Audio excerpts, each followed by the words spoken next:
इस फिल्म की शुरुआत होती है एक महत्वाकांक्षी और मेहनती आर्किटेक्ट माइकल न्यूमैन से, जो लगातार अपने पारिवारिक जीवन के साथ अपनी डिमांडिंग जॉब को बैलेंस करने की कोशिश कर रहा है। वह अपनी पत्नी डोना और उनके 2 बच्चों बेन और सामंथा से बहुत प्यार करता है, लेकिन अपनी वर्क कमिटमेंट्स की वजह से अक्सर उनके साथ क्वालिटी टाइम स्पेंड नहीं कर पाता।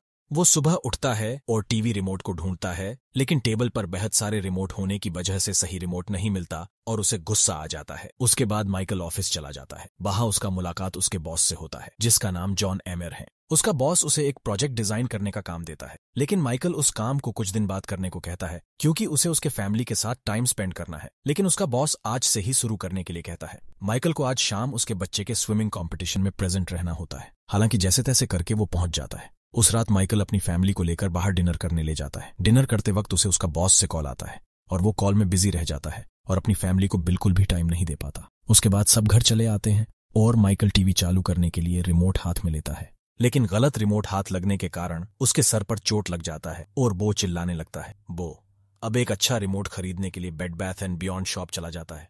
वहां उसकी मुलाकात एक आदमी से होता है जो उससे दोस्ती करने के लिए कहता है, लेकिन माइकल उससे चिढ़ने लगता है।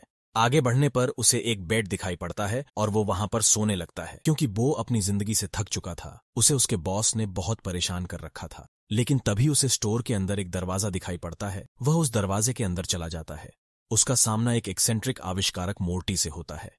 अब माइकल मोर्टी को एक रिमोट दिखाने के लिए कहता है। मोर्टी उसे एक यूनिवर्सल रिमोट कंट्रोल देता है और दावा करता है कि ये उसका जीवन बदल देगा और ये रिमोट वो उसे फ्री में देगा। ये बात सुनकर माइकल शॉक हो जाता है और वो पूछने लगता है कि वो उसे ये रिमोट फ्री में क्यों देगा। तभी मोर्टी कहता है, मुझे लगता है कि तुम एक अच्छे इंसान हो, और ये रिमोट उसे कभी रिटर्न ना करने के लिए कहता है। यह सुनकर माइकल बहुत खुश हो जाता है और वह रिमोट को लेकर अपने घर चले जाता है। घर आने के बाद वह उसी रिमोट से टीवी को चालू कर देता है और अपने बीवी से बात करता है। उसके बाद अपने प्लान्स बनाता है और उसी समय उसका कुत्ता आकर भौंकने लगता है। तभी माइकल को बहुत गुस्सा आने लगता है और वह उसे जाने के लिए कहते हैं, लेकिन कुत्ता वहां से नहीं जाता और भौंकता ही रहता है। तभी माइकल रिमोट को दबा देता है और कुत्ते का वॉल्यूम कम हो जाता है और यह देखकर वह बहुत हैरान हो जाता है। अब माइकल रिमोट कंट्रोल का उपयोग करना शुरू करता है। अगले दिन उसकी बीवी की फ्रेंड आई हुई होती है। उसके साथ उसका बहस शुरू हो जाता है और वह रिमोट का इस्तेमाल करता है, तो उसे पता चलता है कि इसमें एक्स्ट्रॉर्डिनरी पावर्स हैं। यह न केवल उनके टीवी को कंट्रोल कर सकता है, बल्कि रियल लाइफ में समय में हेरफेर करने की भी क्षमता रखता है। वो कभी किसी भी वक्त टाइम में आगे तक जा सकता है, यानी कि टाइम को फास्ट फॉरवर्ड कर सकता है। उसके बाद वह मोर्टी के पास चला जाता है। मोर्टी माइकल को उसके पुराने दिन, बचपन की यादें तक दिखाने के लिए ले जाता है।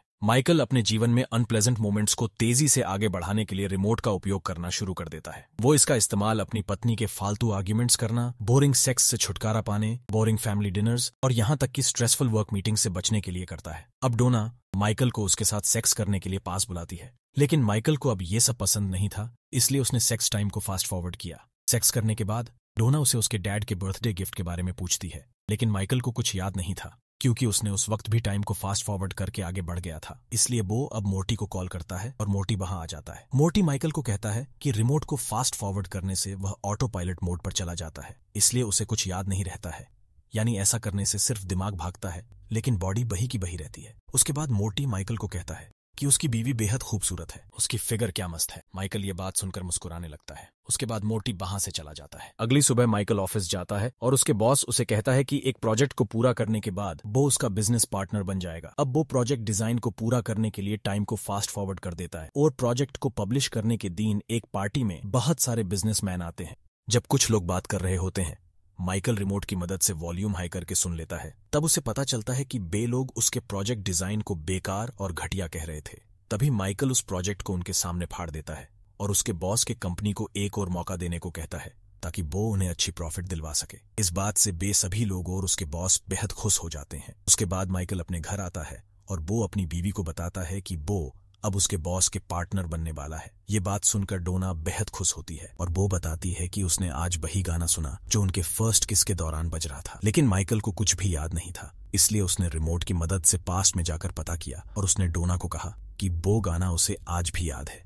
लेकिन कई दिन बीत जाने के बाद भी माइकल का प्रमोशन नहीं होता है, इसलिए वो टाइम को उसके प्रमोशन के दिन तक फास्ट फॉरवर्ड करता है। तब वो एक पार्टी में अपने आप को पाता है और उसे यह पता चलता है कि उसका प्रमोशन 1 साल बाद हुआ है। मतलब वो अब अपनी जिंदगी 1 साल आगे तक रिमोट की मदद से पहुंच चुका है। माइकल को इस बात से गुस्सा आता है कि उसको प्रमोशन दिलाने में उसके बॉस ने 1 साल लगा दिया और उस 1 साल में उसने बेहद कुछ मिस कर दिया।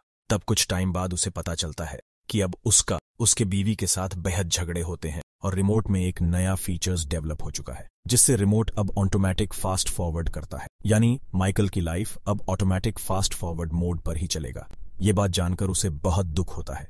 यानी शुरू में माइकल रिमोट की क्षमताओं से रोमांचित था और उसे लगता था कि उसका सपना सच होने वाला है। वह अपने करियर पर अधिक ध्यान केंद्रित करता था और ये मानने लगता है कि वह अपने दिन के कम एंजॉयबल पार्ट्स को छोड़कर रिमोट का उपयोग करके अपने काम और पारिवारिक जीवन को ज्यादा एफिशिएंटली बैलेंस कर सकता है।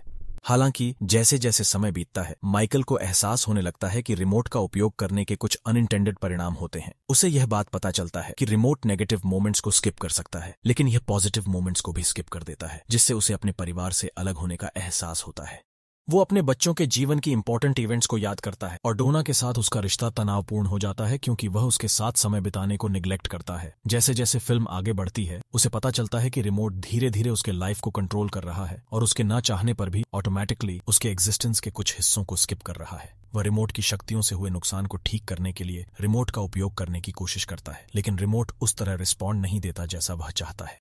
एक दिन जागने पर उसे पता चलता है कि बो बेहद मोटा हो गया है। उसके बच्चे बड़े हो गए हैं, उसका बेटा भी उसके जैसा मोटा हो चुका है और डोना के साथ उसका रिश्ता टूट चुका है। डोना अब किसी और आदमी को अपनी पति बना चुकी है। ये जानकर वो बेहद हैरान हो जाता है। उसे परिस्थिति की गंभीरता का एहसास होता है कि वो अपने फैमिली के सबसे कीमती पल कैसे गवा दिए। उसके बाद टाइम फिर से 6 साल फास्ट फॉरवर्ड होता है। अब वो अपने आप को हॉस्पिटल में पाता है, जहां डोना उसे बताती है कि कीमो के दौरान उसका वजन बढ़ा और उसको कैंसर हुआ था और अब वो ठीक भी हो चुका है और वजन भी घट चुका है। बाप बेटे पतले हो चुके होते हैं और उसे पता चलता है कि उसकी कंपनी अब उसका बेटा बेन संभालता है और उसके डैड मर चुके हैं। इसलिए अपने डैड को देखने के लिए वो पास्ट में जाता है और देखता है कि उसने अपने डैड के साथ कितना बुरा बर्ताव किया था। उसके ना चाहते हुए भी टाइम फिर से फास्ट फॉरवर्ड हो जाता है और बो उसके बेटे के शादी वाले दिन पर पहुंच जाता है। अपने डैड को खोने के याद में बो अपनी माँ से प्यार करता है और कहता है वो इस दुनिया की सबसे अच्छी माम है। तभी उसका मुलाकात उसकी बीवी डोना से होती है, जो अब किसी और की बीवी है। डोना माइकल के साथ डांस करने के लिए उसके नए पति से अनुमति मांगती है, क्योंकि आज उसकी बेटे यानी माइकल और डोना दोनों के बेटे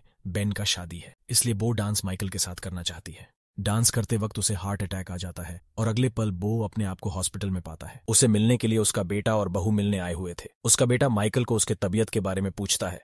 तभी माइकल उनके हनीमून के बारे में पूछता है। उसका बेटा बेन कहता है कि आज उसे अब्रॉड जाना होगा उसके एक बड़े प्रोजेक्ट के लिए, इसलिए वो हनीमून प्लान पोस्टपोन कर रखा है। वो तो कभी भी हो सकता है। लेकिन माइकल हनीमून प्लान को पोस्टपोन ना करने के लिए कहने ही वाला था कि वो दोनों वहां से निकलने लगे, लेकिन माइकल ये बात कहने के लिए उनके पीछे पीछे आता है और रोड पर गिर जाता है। तब उसका बेटा ये सब देखकर दौड़ते हुए पास आता है। तभी उसका बीवी डोना भी पास होती है। माइकल अब मरने वाला होता है। वो इतना वीक हो चुका था कि वो अब कोई चीज ठीक से बोल भी नहीं पा रहा था। वो अपने बेटे को पहले हनीमून जाने को कहता है, क्योंकि माइकल अब जानता है उसने अपने जीवन में ऐसे छोटे छोटे एसेंशियल मोमेंट्स को खो दिया है। वो बिल्कुल भी नहीं चाहता कि उसके बेटे के साथ भी ऐसा कुछ हो। बेन उसके डैड के बात मानने में रोते हुए हामी भरती है। उसके बाद माइकल अपनी बीवी डोना को सही प्यार ना दे पाने की वजह से माफी मांगता है और उसके हाथ में एक कागज थमाता है जिसमें लिखा था will you still love me in the morning, जो उसने डोना से शादी से पहले उनके पहले किस के दौरान लिख कर दिया था।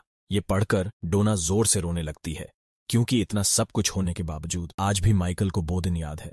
इसलिए डोना भी माइकल को कहती है for ever and ever Mike. इतना कहने के बाद माइकल की मौत हो जाता है। फिल्म के आगे दिखाया जाता है कि माइकल एक बेड पर सोया पड़ा है।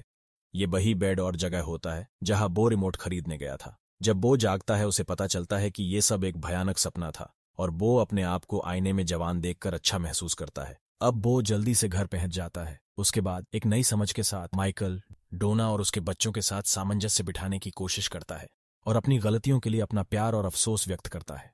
फिल्म का अंत माइकल द्वारा रिमोट फेंकने के साथ होता है, जो वर्तमान में जीने और अपने परिवार के साथ बचे समय का अधिकतम लाभ उठाने के उसके निर्णय का प्रतीक है। दोस्तों, ये एक दिल छू लेने वाली फिल्म है जो परिवार, प्यार और इस पल में मौजूद रहने के महत्व को दर्शाती है। ये जीवन को हल्के में न लेने और अपने प्रियजनों के साथ बिताए समय को संजोने के बारे में एक शक्तिशाली संदेश देती है। उम्मीद है कि फिल्म की ये कहानी को आपने एंजॉय किया। अगर हाँ, तो इस चैनल को ढेर सारा प्यार और सपोर्ट दे, ताकि हम आपके लिए ऐसी फिल्मी स्टोरी लाते रहेंगे। धन्यवाद।